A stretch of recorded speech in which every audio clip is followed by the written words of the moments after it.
kun ji gwarabi irin na manya. Masarautar zakin zakuna, a yau so zan yi bai cika, domin kuwa sun zama shadaka. Halinsu da kirki zan faɗi. Hayya, tau. Gurin masarautar zakin zakuna, yabo da jinjinar girma na yi musu. Sardauna ta silar kan tsaro bai taka, zakin masarauta ban manta ka ba.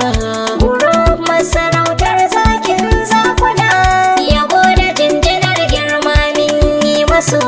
Sardauna ta silar kan tsaro bai taka, zakin masarauta ban manta ka ba. Almako kai na safar komai duniya, ka taimake ni kai ne mai wahadaniya. Ka ƙara min tsari bai toce zan biya, na gaida masarautar zakin zakuna. Gurin masarautar zakin zakuna, yabo da jinjinar girma min yi masu. Sardauna ta silar kan tsaro bai taka, zakin masarauta ban manta ka ba. Assalamu alaikum warahmatullahi ta'ala wa barakatuh. Kamar yadda kuka sani, ni dai ne Aliyu Muktar naku Alishu. A yau ma ina ɗauke da gagarumar waƙar wannan group mai albarka, wato Masarautar Zakin Zakuna. A game neman ƙarin bayani ko shiga wannan waƙa, sai tuntuɓi lambobin waya kamar haka.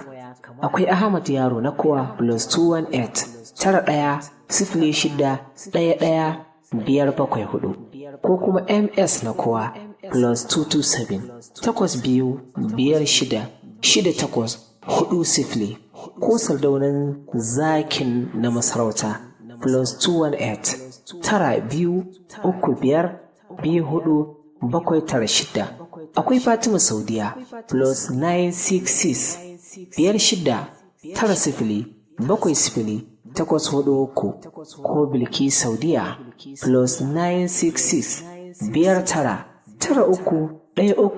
5993133567 ko kuma Al'amin Fedar +218 924712 akwai Ilyasu ɗan autan masoya +234 7065173473 ko kuma Amira Amanar Sardauna +218 92 04 96 359.